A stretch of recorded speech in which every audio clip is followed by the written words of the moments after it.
10-15 రోజులుగా క్యాతనపల్లి మున్సిపాలిటీలో జరుగుతున్నటువంటి పరిణామాలు ఇవాళ జిల్లా ప్రజలందరూ కూడా గమనించడం జరుగుతుంది. అదేవిధంగా రాష్ట్ర ప్రజలందరూ కూడా ప్రత్యేకంగా గమనించడం జరుగుతుంది.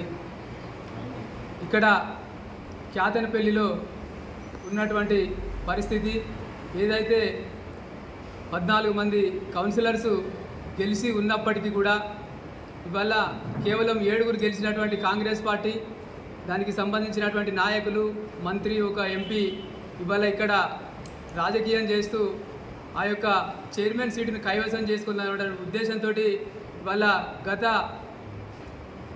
చైర్మన్ ఎన్నికకు 2 రోజుల 3 రోజుల ముందు నుంచే ఈ ప్రాంత మాజీ శాసనసభ్యుడిగా, ఈ ప్రాంత అభివృద్ధి కోసం అహర్నిశలు కృషి చేసినటువంటి నాయకుడిగా, ఈ ప్రాంతంలో ఎన్నో లక్షల రూపాయలు, కోట్ల రూపాయలతోటి అభివృద్ధి చేసినటువంటి నాయకుడిగా క్యాతనపల్లి మున్సిపాలిటీలో 14 మందిని గెలిపించుకోవడంలో కీలక పాత్ర పోషించి ఈ ప్రాంత అభివృద్ధి కోసం అహర్నిశలు కృషి చేసినటువంటి సుమనన్న ఇంటి చుట్టూ దాదాపుగా 3 రోజులుగా వారి ఇంటి చుట్టూ పహారాన్ని పెట్టి ఈ గొడవకు దారి తీసినటువంటి కాంగ్రెస్ నాయకులు కానీ, ఈ గొడవకు దారి తీసినటువంటి రాష్ట్ర మంత్రివర్యులు వివేక్ గారు కానీ ఇలా క్యాతనపల్లిలో జరుగుతున్నటువంటి పరిణామాలకు ఖచ్చితంగా బాధ్యత వహించాల్సి ఉంటుంది.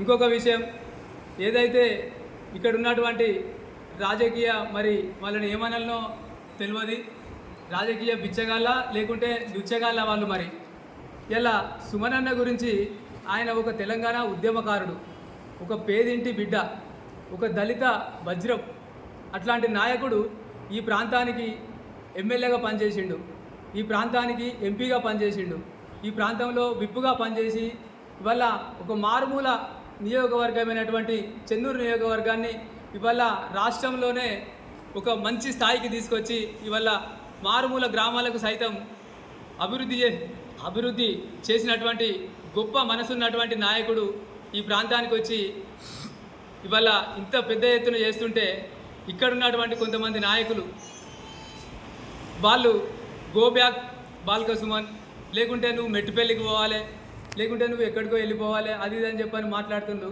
ఎందుకు మెట్టిపల్లి పోవాలి, ఎందుకు ఆయన గో బ్యాక్ చేయాలి? మాట్లాడడానికి కూడా కనీసం అర్హత లేనటువంటి నాయకులు కూడా ఇవాళ నాయకులం అని చెప్పుకునేటువంటి నాయకులు మాట్లాడేటువంటి వాళ్ళు ఇవాళ కనీసం ఆలోచించాల్సినటువంటి అవసరం ఉన్నది. ఎందుకంటే ఇవాళ అంటే డబ్బు సంచులుండి, పెద్ద పెద్ద వ్యాపారాలుండి, పెద్దగా ఉన్న వాళ్ళు మాత్రమే ఈ ప్రాంతానికి రావాలనా, లేకుంటే హైదరాబాద్లో ఉన్నటువంటి వాళ్ళే ఈ ప్రాంతానికి రావాలనా? అంటే పల్లెటూళ్ళల్లో ఉండి కాయ కష్టం చేసుకున్నటువంటి కుటుంబాలకి వచ్చినటువంటి నాయకుడు ఇవాళ ఈ ప్రాంతంలో రాజకీయం చేయొద్దా? ఈ ప్రాంతంలో అభివృద్ధి చేయడానికి రావద్దా? ఇవాళ కనీసం ఆలోచన లేకుండా ఇవాళ మాట్లాడుతున్నటువంటి వ్యక్తులు ఏ ఉద్దేశంతో మాట్లాడుతుందో, ఎవరిని రెచ్చగొట్టేటువంటి విధంగా మాట్లాడుతుందో ఇవాళ ప్రజలు ప్రతి ఒక్కరు కూడా గమనించడం జరుగుతుంది. ఇవాళ ఇంకొక విషయం కూడా చెప్పదలుచుకున్నాం.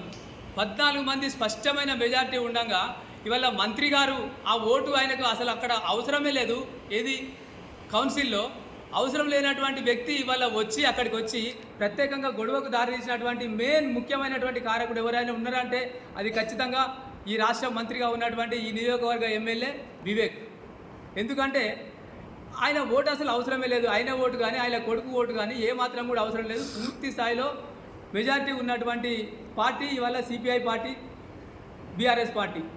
కౌన్సిల్ జరుగుతున్నటువంటి సందర్భంలో అక్కడికి వెళ్ళి వారు ఉపన్యాసాలు ఇవ్వడం, అక్కడ ఉన్నటువంటి సభ్యులను ఏదో ఒక రకంగా వాళ్ళ వైపు తిప్పుకోవడానికి ప్రయత్నం చేయడం, వీళ్ళ ఒక మంత్రిగా చేసేటువంటి విధానం కాదు కదా ఆయనది.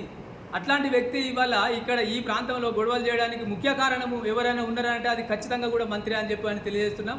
ఏదైతే ఆ రోజు అక్కడ జరిగేటువంటి గొడవ గురించి కూడా మీరందరూ కూడా కళ్ళ నిండా చూడడం జరిగింది. అక్కడ ఉన్నటువంటి కౌన్సిలర్లలో 14 మంది కౌన్సిలర్లు ఒక కౌన్సిలర్ను ప్రత్యేకంగా ఆపి దాదాపుగా 20 నిమిషాలు, అర్ధగంట సేపు కూడా ఆమె మీద ఏదో కంప్లైంట్ ఉందని చెప్పి ఆ కంప్లైంట్ పిలిపేయడానికి ఏసీపీ గారు ప్రత్యేకంగా కంప్లైంట్ తెప్పియడం, ఆ ఎస్ఐ గారు దాదాపు 20-25 నిమిషాలు, అర్ధగంట సేపు ఆ కంప్లైంట్ పట్టుకరాకపోవడం, ఆమెను లోపలికి వెళ్ళకుండా ఆపుతూ ఉంటే ఆయనే ఇబ్బంది పడ్డాడు కొంత. మా కౌన్సిలర్ను ఇవాళ రక్తం దారపోసి చెమట దారపోసి దాదాపుగా ఎన్నో రోజులుగా కార్యకర్తల్ని తయారు చేసుకొని అక్కడ 14 మందిని గెలిపించుకోవడానికి ముఖ్య కారణమైనటువంటి వ్యక్తి ఇవాళ కౌన్సిల్లో చైర్మన్ అయ్యేటువంటి సందర్భంలో ఇవాళ పోలీసులు చేస్తున్నటువంటి అరాచకాన్ని అడ్డుకుంటే ఇవాళ సుమనన్న తప్ప? ఇవాళ ఆయన చేసినటువంటి తప్పేంటిది? ఇవాళ కౌన్సిలర్లను అడ్డుకొని లోపలికి పంపించకుండా ఎందుకు పంపిస్తలేరని చెప్పి అడిగింది తప్ప.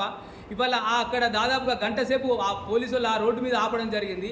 ఆ రోడ్డు మీద ఆపిన సందర్భంలో మంత్రి అనేటైనా ఆయనకు ఇంటెలిజెన్స్ రిపోర్ట్ ఉంటుంది, వాళ్ళకు ఉన్నటువంటి కార్యకర్తలు ఉంటారు. ప్రత్యేకంగా ఒక 10-15 వెహికల్స్లలో వచ్చి అక్కడ దాదాపుగా ఒక 400-500 మంది కార్యకర్తలతో వచ్చి అక్కడ గొడవకు కారణమైంది ఎవరు? ఇవాళ ప్రజలందరూ కూడా గమనిస్తారు. గొడవ చేయడానికి కారణమైంది ఎవరు? కేవలం మంత్రి చేయబట్టే అక్కడ గొడవ జరిగింది. మంత్రి చేయబట్టే ఇవాళ ఇన్ని కేసులు, ఇంతమంది అధ్వానమైనటువంటి పరిస్థితిలో ఇవాళ జైలుకు పంపించినావనంటే నిన్ను ప్రజలందరూ కూడా గమనిస్తారు.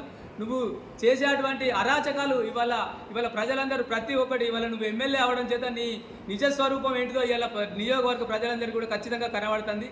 ఇవాళ ఏదైతే అన్యాయంగా అక్రమంగా కేసులు పెట్టించి ఇవాళ కాంగ్రెస్ పార్టీ వాళ్ళు రాళ్లతోటి దాడి చేసేటువంటి పరిస్థితి మీకు క్లియర్గా కనబడుతుంది. ఇవాళ సుమనన్న మీదికి ఒకడు అక్కడ ఉన్నటువంటి కాంగ్రెస్ కార్యకర్తనే స్పష్టంగా కోనిసిరేయడం జరిగింది. ఒక ఉద్యమకారుడు ఆయన, ఒక ఎంపీగా పనిచేసిండు, ఒక విప్పుగా పనిచేసిండు, ఆయన మీదకి కోనిసిరేసిండు.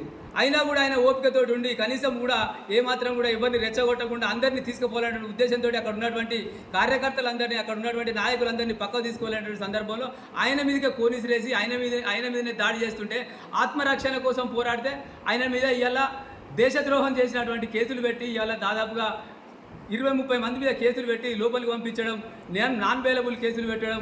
ఇవాళ వాళ్ళ ఇంటి మీద కూడా నిన్న కూడా వాళ్ళ ఇంటి మీదకి వెళ్ళి పోలీసులు రైడ్ చేయడం జరిగింది. ఏం చేసిండు అని చెప్పని ఇవాళ ఇంత అధ్వానమైనటువంటి పరిస్థితిలో ఈ నియోజకవర్గాన్ని చూపెడతాను. ఇవాళ ఇక్కడ ఉన్నటువంటి ప్రజలను భయభ్రాంతులకు గురి చేసినటువంటి విధంగా, ఇక్కడ ఉన్నటువంటి టీఆర్ఎస్ పార్టీ కార్యకర్తలను భయభ్రాంతులకు గురి చేసినటువంటి విధంగా ఎన్ని రోజులు ఈ నిర్బంధమైనటువంటి పాలన సాగిస్తారని చెప్పని ఇవాళ కాంగ్రెస్ పార్టీని డిమాండ్ చేయడం జరుగుతుంది.